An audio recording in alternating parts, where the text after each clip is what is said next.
सद्भावना दिवस साजरा करत असतो। आता सद्भावना म्हणजे काय, तर सद्भावना म्हणजे जात धर्म पंथ भाषा आणि प्रांत हे सर्व विसरून फक्त आपण भारताचे नागरिक आहोत आणि सर्व आपण एक आहोत ही भावना मनामध्ये निर्माण करणं। थोडक्यात सांगायचं तर मित्रांनो, दुसऱ्याचं चांगलं दिसणं म्हणजे आपल्या मनामध्ये सद्भावना असणं। इथं राजीव गांधी यांचा कार्याचा उल्लेख करत असताना यांचं कार्य खूप महान होतं।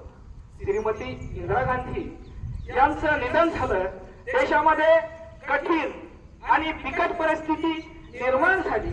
या परिस्थितीमध्ये देशाची सूत्र श्री स्वर्गीय राजीव गांधी यांच्याकडे आली आणि मित्रांनो, यांच्या कार्यकालामध्ये यांनी पंचायत राज व्यवस्था असो की हुंडाबंदी असो की इतर अनेक योजना असो, मित्रांनो त्यांचं खऱ्या अर्थानं योगदान म्हटलं तर कम्प्युटर टेक्नॉलॉजी डिजिटल इंडिया आपला देश इतर देशाच्या तुलनेमध्ये मागे राहता कामा नये यासाठी त्यांनी तंत्रज्ञानावर विशेष भर दिला। त्याचबरोबर पंचायत राज व्यवस्था माझ्या झोपडपट्टीतल्या गावातल्या कानाकोपऱ्यातल्या माणसाला राजकीय ज्ञान प्राप्त व्हावं त्यासाठी त्यांनी पंचायत राज व्यवस्था निर्माण केली। यामुळे आज आपल्याला गावाखेड्यामध्ये सुद्धा राजकीय जागृती दिसून येते।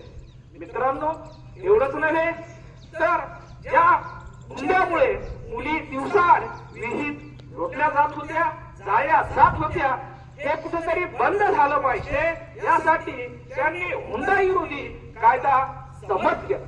त्याचबरोबर स्त्रिया राजकीय क्षेत्रामध्ये शिक्षण क्षेत्रामध्ये समोर याव्या, त्यांनी देशाचं नेतृत्व करावं यासाठी त्यांनी स्त्रियांसाठी 33% आरक्षण लागू केलं।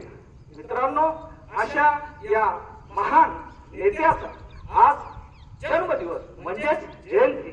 मित्रांनो, त्यांचे अनेक निर्णय त्यांच्या जीवनामध्ये कठोर होते, काही कठोर निर्णयाला त्यांना समोर जावं लागतं। तर मित्रांनो, त्यापैकी एक निर्णय म्हणजे श्रीलंकेमध्ये पाठवलेली शांती सेना आणि या शांती सेनेचा जो निर्णय आहे हाच त्यांच्या आयुष्याचा घात करणारा ठरला आणि अशा पद्धतीनं त्यांचा 21 मे 1991 रोजी एका मानवी बॉम्ब धारण केलेल्या स्त्रीने घात केला।